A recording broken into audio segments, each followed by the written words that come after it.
Lama Foundation, founded in 1968, is one of America's oldest intentional living communities.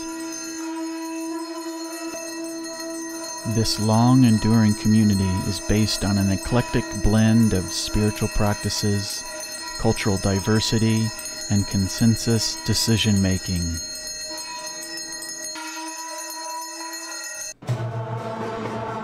In 1970s, well-known spiritual teacher Ram Dass wrote the widely recognized book, Be Here Now, while living in a bus at Lama Foundation.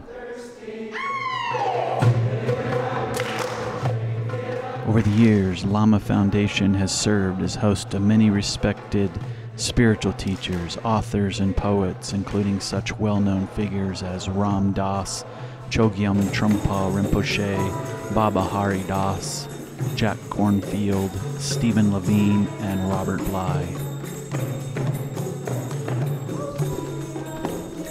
On May 5th, 1996, the Hondo Fire, the fastest moving fire in New Mexico's history, engulfs 90% of the Lama Foundation.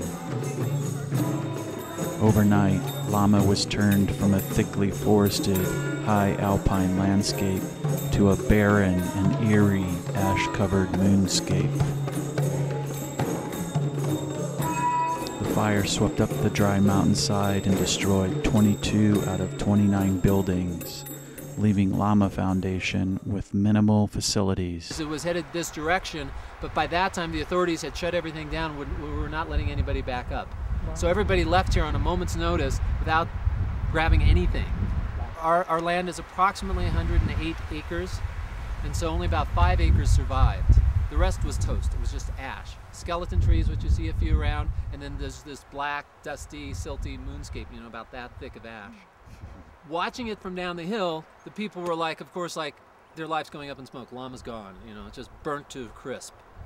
So there was all these fears, these questions, what's happening to Lama, is it going to survive? The fire started in the evening, burned through the night, then there's the next night, the next day, that following night, which was a full moon, 2 women residents snuck up because it was still shut down, but they snuck up. When they came up, the first thing they saw was our flagpole down here. If you look, just can't see it from here, but you'll see a flagpole that's a half wheel spoked with all the spokes going down. That was charred. It's a metal post, but the metal post was charred, and all around it was ash, and the flags were flying untouched. White and untouched, every flag. Next thing they saw was this dome standing, which was fairly incredible. This dome is the heart of Lama. And the fire stopped that far from it. Okay, so they saw that.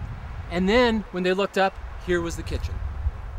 When they saw the dome, the heart, the kitchen, the stomach, we're back. No questions about it. We're here. And that then, Lama came back, and now is what you see is the continuing process of that rebirth, of that recognition of who we are.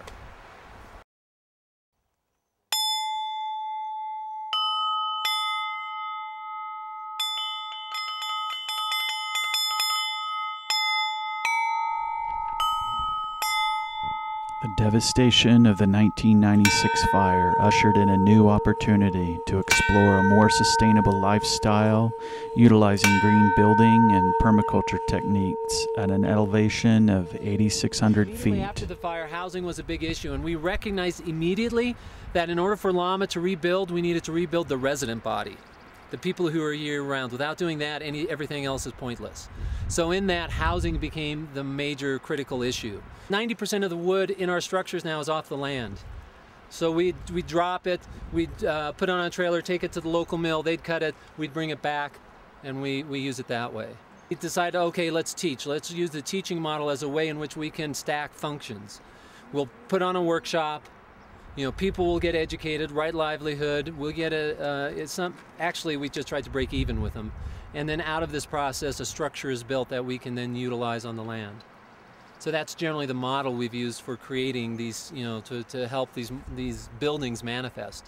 Most of our structures here are what could be hybrids. You could call them hybrids, where we have on the east and west and north will be straw bales. On the south side, where we have a lot of windows, will be infill. The main opportunity was that the fire allowed Lama to redefine itself. Big one is the opportunity to really evolve. As permaculturists or as humans, if we are able to, in whatever situation, be able to step back and see what opportunities or what options are available to us, we can act in a more appropriate way and with a little more consciousness in making choices. I mean, the immediate obvious opportunity is just to create anew.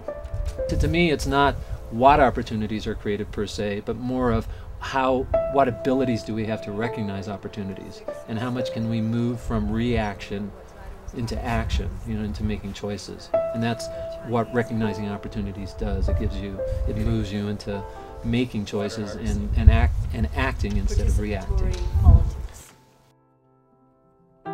Lama rebuilt and survived after an utter catastrophe. 90% of the vegetation, over 90% of the vegetation was destroyed here 10 years ago.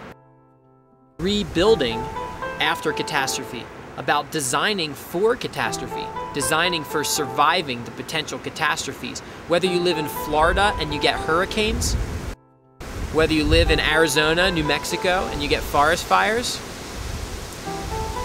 tsunamis, wherever you live, there's some potential disaster. And permaculture is all about creating a system that's resilient to those disasters, and also giving you the means to redesign and rebuild in a sustainable way after catastrophic disaster.